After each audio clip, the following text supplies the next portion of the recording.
Según datos de la Organización Internacional del Trabajo, OIT, en América Latina y el Caribe habría aproximadamente 9.2 millones de migrantes, de los cuales 4.5 millones estarían en calidad de trabajadores certificados por los gobiernos respectivos y los estados en los que se encuentran.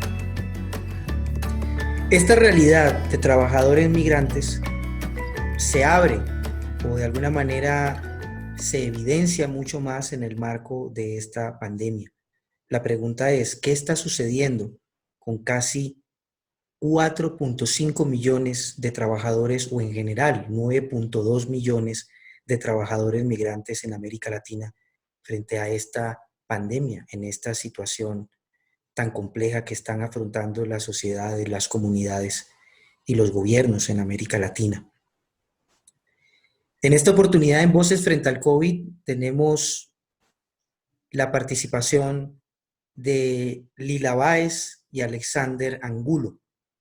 Lila Báez es paraguaya, Alexander Angulo es colombiano, son pareja y ambos se encuentran en Argentina y hacen parte de una de las 40 organizaciones que a su vez conforman la UTEP, la Unión de Trabajadores de la Economía Popular en Argentina, la cual cuenta con una Secretaría de Trabajadores Migrantes y Refugiados, un tema importante a tener en cuenta en el caso colombiano, teniendo en cuenta a su vez, valga la redundancia, que hace pocas semanas tuvimos la experiencia de la expulsión de un número importante de ciudadanos venezolanos en nuestra nación.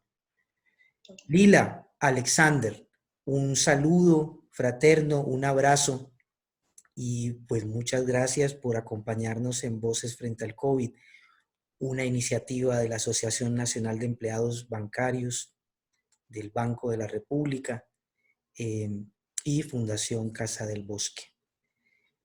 Bueno, Lila, Alexander, cuéntenos un poco la situación, bueno, del migrante y refugiado en Argentina. Bueno, muchas gracias primero por el espacio. Para nosotros es muy importante tener una voz por fuera del territorio también argentino sobre el trabajo que venimos haciendo, tal cual como explicaste dentro de este sindicato que estamos nosotros llevando adelante.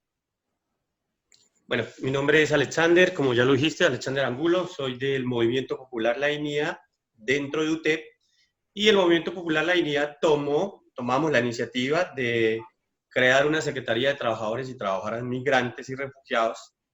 ¿Pero qué es la UTEP? La UTEP, como su nombre lo dice, es la Unión de Trabajadores de la Economía Popular, que antes se llamaba CETEP, Confederación de Trabajadores de la Economía Popular. Con el gobierno de Alberto Fernández hubo una alianza con el Frente de Todos y el Frente Patria Grande, y entonces de ser CETEP, que era confederación, pasó a ser UTEP. ¿Por qué UTEP? Porque antes era confederación y peleaba o discutía con el Estado, que era el gobierno de Mauricio Macri.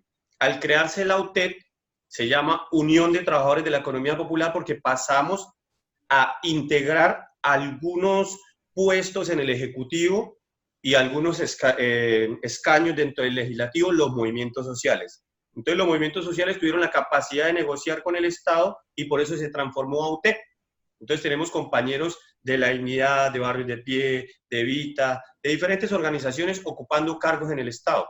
Y para eso se crea, no sé si recuerdas que en Colombia hubo lo que fue la Cumbre Agraria y después hubo la MIA, la Mesa de Interlocución y Acuerdo con el Estado. Bueno, algo así vendría a ser la UTEP, la unión de todas las organizaciones para generar un acuerdo con el Estado. No quiere decir que a todos le vamos a decir sí, sí, sí, sí, no, pero vamos a ser críticos en las propuestas de los movimientos sociales con el Estado. Entonces la UTEP es eso, es la unión de todos los trabajadores de la economía popular, que aglutina a un sinnúmero de organizaciones y movimientos que venían recibiendo del Estado una ayuda de una crisis que se presentó más o menos en el 2010, 2011, y nace lo que es la Confederación. Para mí como colombiano es una experiencia muy grande haber conocido la UTEP y el Movimiento Popular de la Dignidad. ¿En qué sentido? Te pongo un ejemplo. Ubiques Bogotá, Suba, Bosa, los barrios de la periferia de la capital. estos barrios, si bien en Colombia hay movimientos sociales y hay partidos políticos que trabajan con las poblaciones vulnerables, ¿cuál es la diferencia de acá? Cuando yo llego acá, yo me voy al conurbano, que es donde están la mayoría de compañeros de la economía popular de la UTEP, y yo veo ambulancias, veo merenderos, veo comedores, veo hospitales con una foto de Camilo Cienfuegos, con una foto de Che Guevara, y yo como que me impresiono. Y mi primera impresión es, pero, ¿cómo así? O sea, ¿qué es esto? Quiere decir que los movimientos sociales pueden discutir con el Estado y no solo discuten, sino que el Estado les genera un recurso para que los movimientos sociales trabajen en las zonas más vulnerables. Sí, así es. Entonces, por ejemplo, la UTEP presta asistencia cuando una compañera o un compañero en el barrio es herido y ni siquiera las ambulancias estatales van por miedo a que los roben, por miedo a que, bueno, todo lo que, el estigma que tienen de los barrios populares. En este caso, la UTEP sí llega hasta allá y tiene puestos en cada uno de los lugares. Entonces, me pareció algo muy bueno y muy adelantado en lo que tiene que ver con la economía popular, que los compañeros haciendo sus alimentos, teniendo mercaderías, todo eso. Eso es la UTEP, la Unión de Trabajadores de la Economía Popular, dentro de la política de Estado en Argentina, como que peleándole al Estado, negociando con el Estado. Básicamente eso es la UTEP. Y la dignidad es un movimiento popular al cual nosotros hacemos parte, está dentro de la UTEP, y ahí nace la Secretaría de Trabajadores y Trabajadoras Migrantes. ¿Por qué? Porque pasa algo, lo que decíamos anteriormente, el compañero y la compañera migrante hacen parte de la UTEP y representan, no voy a decir el 20, 30, 40, pero en su gran mayoría los compañeros que hacen a la UTEP son migrantes. Entonces nosotros como que nos nace esa pregunta, bueno, pero ¿por qué no creamos y aglutinamos a estos migrantes desde una forma más política, de una forma más social? No solamente recibir un alimento, sino de un sujeto político migrante de derechos y lleno de facultades dentro de los movimientos sociales o dentro de la UTEP. Entonces ya ahí aparece la Secretaría. Perfecto. Bueno, en relación ya a este contexto que nos han dado de la UTEP, su naturaleza, su composición y la línea y el trabajo específico que tiene la Secretaría de Trabajadores Migrantes y Refugiados, sería también pertinente abordar cuál es la situación actual de los migrantes frente a la actual pandemia, al COVID. Y en este caso entiendo que habría que hacer una diferenciación. Los empleados en condición regular, es decir, aceptados y reconocidos como trabajadores, y la realidad también de los migrantes y refugiados no reconocidos aún como trabajadores. Lila, ¿qué punto de vista tienes de eso? ¿Qué asistencias, qué posibilidades? ¿Quién ayuda a esta población que es de un número considerable? En Argentina, la cantidad de migrantes somos 3 millones de la cantidad total de la población argentina, representamos ese porcentaje. Tal cual como decíamos, somos en su gran mayoría parte de ese sector informal. Las y los migrantes somos quienes trabajamos, de trabajadores ambulantes, en las casas domésticas, de trabajadoras domésticas, también trabajamos la tierra, pero son empleos que se manejan en la informalidad, en la irregularidad. Como acá se dice trabajo en blanco o trabajo en negro. Bueno, nosotros decidimos decirle trabajo regular e irregular. Esto obviamente significa en una pandemia que muchos de esos trabajadores y trabajadoras no tienen derechos laborales, por ende están por fuera del sistema. Entonces, ¿qué pasa con esos trabajadores? ¿Qué pasa con esos migrantes que no acceden a derechos laborales y que no pueden quedarse en sus casas a resguardarse del virus, a hacer la cuarentena con el eslogan que tanto nos dicen y que tal cual ayuda a salvar vidas, quédate en casa si no puedes quedarte en casa, resguardando tu comida diaria y la de tu familia? Esa es la situación con la que nosotros y nosotras dentro de la Secretaría nos encontramos todos los días y organizamos la solidaridad desde abajo, organizamos los barrios populares, organizamos obviamente también desde arriba, insistiéndole al Estado que tenga en cuenta a la población migrante. Acá se sacó un subsidio que se llama IFE, que es el ingreso familiar de emergencia, pero uno de los requisitos es ser nativo argentino o tener DNI permanente. DNI permanente significa tener más de 3 años de residencia, excluyendo a quienes tienen la residencia precaria, que es el primer documento que te dan cuando inicias el trámite, o a quienes tienen el DNI temporal, que te dura 2 años de que te dan el plástico, el documento. Ni hablar que es un problema, porque nosotros venimos de la herencia del macrismo, que sacó un DNU, un decreto de necesidad de urgencia, que modificó la ley de migraciones, que impidió el acceso a documentos de manera fehaciente en poco tiempo, habiendo una demora de entrega de los documentos hasta 18 meses, estando estancados los turnos, todo un problema de documentación que impide que hoy en día estas personas migrantes puedan acceder al beneficio del IFE. Esta es la realidad con la que la población migrante se está chocando. Esta es la realidad con la que nosotros en la Secretaría estamos enfrentando. Esto significa hambre, esto significa miseria, porque el hambre no espera, porque los migrantes quedaron por fuera de un subsidio. Entonces, en ese sentido, obviamente, nosotros estamos armando ollas populares en los barrios, organizando los barrios, saliendo a las calles, obviamente, como Secretaría, independientemente de que el quedate en casa debería ser para todos y todas, pero con todos los resguardos sanitarios para también cuidar a nuestros vecinos, a nuestras familias, a nuestros compañeros, pero sabiendo que nosotros tenemos que ir a organizar las ollas populares, a llevar mercaderías. Eso es un poco el trabajo que venimos haciendo. Por otro lado, por la parte más política, estamos instando al Gobierno Nacional, Alberto Fernández, y a su jefe de gabinete, al ministro del Interior, a la Directora Nacional de Migraciones, por medio de una carta abierta, a que pueda revisar el requisito de que quienes acceden al subsidio, al IFE, sean solo los nacionales o los migrantes con DNI permanente, sino que se pueda incluir a todas y todos como un Estado presente debe hacer, sin condicionar a que tengas o no el DNI. Me parece que tiene, y nos parece que tiene que incluir a todos quienes estén en el territorio nacional. Un poco esa es la realidad. Aparte, que también esto hay que focalizarlo en que la Argentina es un gran receptor de migrantes, sobre todo colectividades paraguayas, que es la más grande. Estamos hablando de más de 1 millón de paraguayos radicados acá, es un país vecino, obviamente Paraguay. Estamos hablando de Bolivia, que tiene también más de 700.000 bolivianos acá, después la tercera, la peruana. Esto es de un censo de hace 8 años. Hoy en día también hay que tomar en cuenta la situación de las y los venezolanos, que están cerca de los 700.000 personas, que están acá con sus trámites iniciados, estancados muchos, pero que están obviamente sufriendo esta imposibilidad de no solo acceder al IFE, sino antes de la pandemia, de acceder a un trabajo regular. Porque si vos no tenés un DNI, que es el Documento Nacional de Identidad acá en Argentina, vos no podés tener un trabajo regular, no te puede contratar una empresa. Entonces, ¿qué pasa con esos migrantes? Se abocan a el trabajo informal, como es, por ejemplo, el caso de los migrantes que son extra Mercosur, que es una gran población. La comunidad senegalesa, la comunidad haitiana, la actividad laboral que hacen es la de venta ambulantes. ¿Qué pasa con esos migrantes que no viven más que del día a día?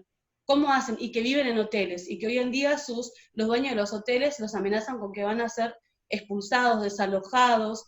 ¿Cómo hacen esos migrantes, esas migrantes que no acceden, por un lado, a la ayuda del Estado, y cómo hacemos para que el Estado justamente pueda atender estas demandas, y cómo nosotros desde este lugar, desde la Secretaría de Trabajadores Migrantes, nos hacemos cargo, que es organizando la digna rabia de los pueblos y también organizando el hambre, que es lo primero que estamos atendiendo en un poco esto, con las ollas populares, yendo a los barrios, llevando desde el alcohol, el detergente, la comida, casa por casa, atendiendo a cada cual según su necesidad también. Hay gente que, hay tanta diversidad en el mundo, desde una madre que tiene 5 niños, desde una persona que es celíaca y que las cosas que de repente baja el Estado no puede comer, pero tampoco le llega la comida. O sea, son millones de problemas que hay que atender caso por caso, y que desde los movimientos populares, como siempre, históricamente, nos estamos haciendo cargo para paliar un poco el hambre del pueblo.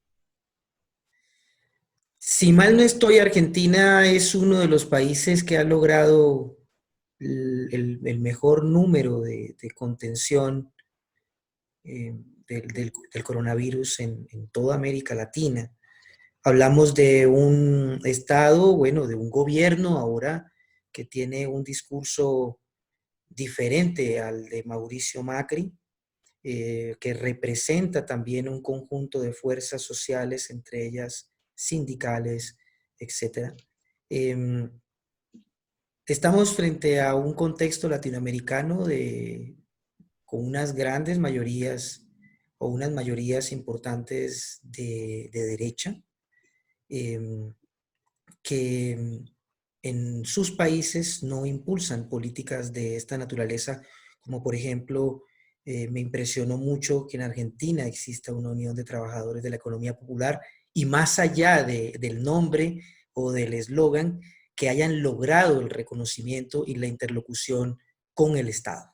Sí. Eso es un logro extraordinario y realmente pues las felicitaciones a la UTEP, a su trabajo, a ustedes, obviamente. Bueno, frente a estas situaciones y a las diferencias políticas que hoy claramente están en juego en América Latina, los resultados que veremos más adelante frente a esto, qué pasará después en la pospandemia desde el punto de vista político, los costos que esto generará a Bolsonaro, habrán costos para Lenin Moreno, habrán costos para Donald Trump, habrán costos para Piñera en Chile, que es extraordinario que todavía siga en el gobierno Total. después de meses y meses de movilizaciones. ¿Qué consideraciones tienen ustedes frente al futuro político de América Latina en el escenario de la pospandemia? Bueno, primero que todo hay que analizar que acá hay un tema geopolítico y estratégico a nivel internacional, no solo América Latina. Vemos que hace poco el petróleo WTI estaba a $168 el barril y en estos días, en los 8 días pasados, quedó en $0.5 el barril.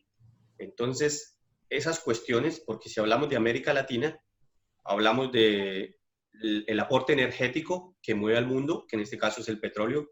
Venezuela, Colombia y Argentina, Vaca Muerta, son las 3 reservas más grandes que hay en lo que es América Latina. No hablemos de coltán, no hablemos de agua, no hablemos de la reserva energética, que es la que se vio afectada en este momento. Entonces, yo creo que después de una guerra o de una crisis, siempre hemos visto que hay un post, y ese post es peor que el foco que hubo en el momento. Pero ahora tenemos algo que nosotros debemos aprovechar, que es la comunicación. En la guerra, en la Segunda Guerra Mundial, que finalizó, o en las pandemias que hubieron después, no había esa comunicación de medios hegemónicos, de medios alternativos, que nos pudieran repensar a nosotros como movimientos sociales o como referentes y dirigentes dentro de una organización, de poder cruzar este tipo de información como lo estamos haciendo ahora. Entonces, para mí, eso ya es un cambio. ¿Es un cambio en qué sentido? En que yo puedo compartir las experiencias desde Argentina hasta Chile, hasta Rusia, en un momento sincrónico e inmediato. Mientras que en las pandemias pasadas yo tenía que esperar la prueba y error de lo que pasó en Rusia, en Ucrania, en la Unión Soviética. Y es, por ejemplo, te pongo un ejemplo, el Partido Comunista a Colombia llegó en 1919, pero tocó esperar lo que pasó allá. Ahora no. Ahora yo creo que en esta actualidad, en una geopolítica estratégica, nosotros tenemos la herramienta comunicacional, y aparte de tener la herramienta comunicacional, el pueblo se está dando cuenta o se está cansando de que los políticos siempre militaban la ignorancia y la miseria en los barrios populares. Entonces, el porcentaje electoral siempre era movido por la ignorancia y la miseria. Hoy en día, esos mismos pueblos están diciendo, no, un momentico, acá hay ignorancia, acá hay miseria, bueno, la reconozco yo mismo. Entonces, el pueblo mismo, ni siquiera nosotros, los que decimos ser dirigentes, no, el mismo pueblo está haciendo una introspección de su ignorancia y su miseria. ¿Por qué lo digo? Lo digo porque una cosa es sentarnos nosotros en un panel a hablar toda la noche con diferentes líderes mundiales, sociólogos, antropólogos, pero otra cosa es adentrarte en el centro del barrio y escuchar al campesino, a la campesina, al compañero o a la compañera diciendo, venga, un momentico, vamos a hacer una cosa, vamos a organizarnos en el barrio y no vamos a dejar entrar ni a la policía, no vamos a dejar entrar ni al ejército, no vamos a dejar entrar a los políticos, porque nos vamos a solucionar primero que todos nosotros esto. Y nos ha pasado que hay lugares donde hemos llegado y nosotros ni siquiera tomamos fotos. ¿Por qué? Porque el compañero dice, bueno, ¿y para qué me está tomando la foto? O sea, ya hay un pensamiento crítico de esa ignorancia y esa miseria en los barrios populares. ¿Por qué? Por los medios de comunicación alternativos, por las cadenas de WhatsApp. Entonces el compañero en el barrio, entonces yo creería que ese post, si nosotros, como usted lo decía hace un momento, lo sabemos administrar, vamos a poder lograr algo que nunca se ha visto, o vamos a tender a desaparecer. ¿Por qué? Nosotros aquí, desde el Movimiento Popular La Dignidad y otros movimientos, se lanzó lo que llamamos emergencia en soberanía alimentaria. Entonces, ¿qué es una emergencia en soberanía alimentaria? En este momento de crisis y de pandemia, le estamos llevando a los compañeros y compañeras la mercadería, lo necesario para que subsista. Pero aparte de eso, también le estamos diciendo, te vamos a hacer una huerta agroecológica para que usted mismo la sustente, le enseñe a sus vecinos y usted mismo haga una soberanía alimentaria. Y si sobra, le vendamos al de clase media. ¿Sí? Entonces, es como alternativas populares que están creciendo a través de esas experiencias.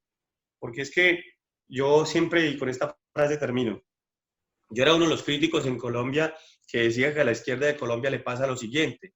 Nos sentábamos en el discurso y llegaba a Colombia y entregaba el bulto de cemento, el ladrillo y la arepa.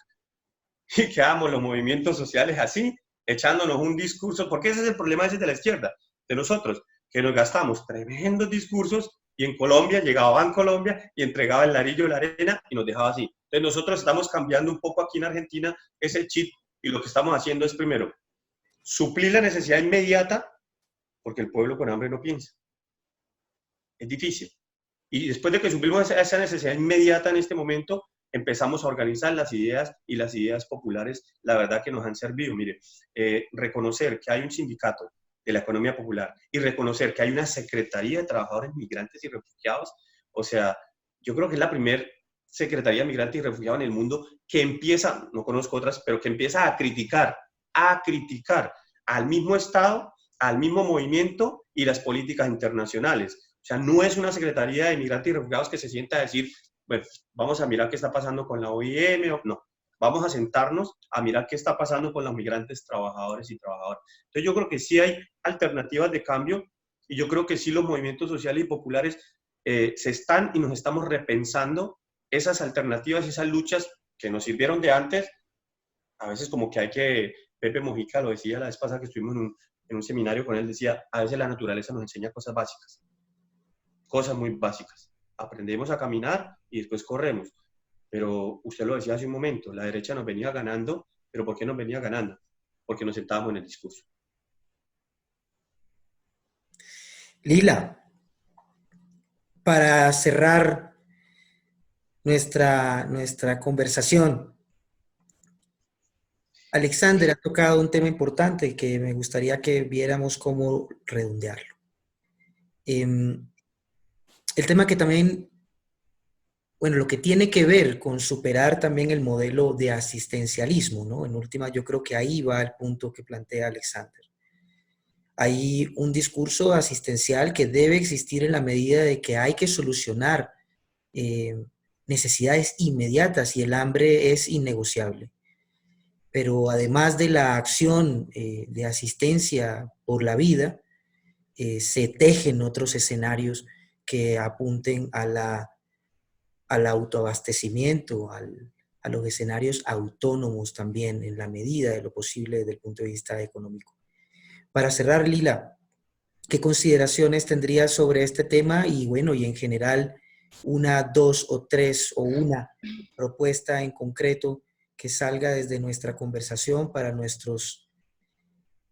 para nuestra audiencia de Voces frente al COVID, frente a lo que viene y a cómo vamos a ir transformando estos tejidos. Bueno, como migrante paraguaya, hace más de 15 años acá, pero sobre todo como paraguaya de ese pueblo del que yo vengo, tengo que identificar que la razón por la que nosotras y nosotros los paraguayos migramos es la falta de tierra. Una falta de tierra para trabajar. No es que falte tierra en mi pueblo, sino que el 85% de las tierras cultivables está en manos del 3% de la población. Y que el 47% del pueblo es campesino, trabaja la tierra. Eso quiere decir que la cultura campesina en Paraguay está preparada para darle de comer a todo su pueblo de manera sana, sin agrotóxicos, sin que invadan nuestras tierras, sin agroquímicos. Me parece que la alternativa justamente es que empecemos a mirar cómo vivían antes los pueblos, sin todas estas transnacionales que nos vienen arrasando en cultura, en tierra, que nos expulsan de nuestros territorios, empezar a mirarnos justamente en esta pandemia, que uno de los eslóganes es el aislamiento, pero que ese aislamiento nos permita pensarnos en comunidad, no desde una mirada desde el ombligo, sino de una mirada regional. ¿Qué es lo que queremos de nuestra América? Esta América por la que Bolívar, por la que Solano López, por la que tantas Juana Zurduy, tantas y tantos lucharon, y que lo que querían era una tierra liberada, una tierra con personas que vivan en libertad. Eso es lo que queremos, me parece, para nuestras niñas. Yo soy madre, y más allá de que sea madre, quiero que todo niño o niña pueda vivir en un mundo que de verdad no sea de competencia, que no sea banalidades, que no sea individualismo, que es un poco lo que el capitalismo viene ganando, pero viene ganando y nosotros pulseándoles también desde los movimientos sociales y populares, desde quienes nos organizamos en los territorios. Y en ese sentido me parece que la mayor propuesta que nosotros podemos dar es primero ejercer la política, dejar de tenerle miedo a ejercer la política, en ser líderes en nuestros territorios, en ser líderes en nuestras comunidades, en que ser migrante no quiere decir que vos no tengas voz ni voto, sino que puedan entender el por qué estás migrando, por qué te está expulsando tu Estado, y qué es lo que estás conociendo a través de haber cruzado la frontera. Como me parece que la invitación es que nosotros en realidad, los movimientos populares, cuando hablamos de UTEP, es una alternativa al capitalismo. Nosotros creamos cooperativas de trabajo, donde las personas que están en cárceles o que salieron de las cárceles puedan de verdad reinsertarse en la comunidad, desde una mirada humana, no de un asistencialismo, porque el asistencialismo ahora mismo aflora, pero la solidaridad no puede suplir nunca al Estado. Y el Estado somos todos o tenemos que hacer que seamos todos y todas. Hoy en día, más que nunca se está discutiendo el rol del Estado. Y esta es nuestra oportunidad para hablar, pero a cabalidad, ¿qué significa el Estado y qué tipo de Estado queremos? Un Estado que trabaje en comunidad, que todas las personas de verdad puedan acceder a los mismos derechos, que un documento no te determine a qué derechos accedes. Me parece que la alternativa es eso, crear una América, pensarnos primero regionalmente, porque al ser migrante uno se vuelve internacionalista y más todavía si milita. La palabra militar es también tan amplia, pero me parece que es eso, crear una alternativa que sea desde la comunidad, desde la comunión de América, y crear esta América con los pueblos campesinos, con los pueblos originarios, y demostrar que si se necesita alimento, bueno, acá estamos. Los pueblos saben cómo darnos alimentos sanos. Es tan solo empezar a desplazar a las grandes transnacionales, empezar a recuperar las tierras. En tanto y en cuanto nosotros recuperemos nuestra tierra, vamos a tener soberanía alimentaria y el resto va a venir por añadidura. Bueno, perfecto. Para cerrarles, les quiero decir que, bueno, pareja que lucha unida, perdura. Y así Jamás será vencida. funciona, así es. Bueno, Lila y Alexander, muchas gracias por sus palabras, por sus reflexiones.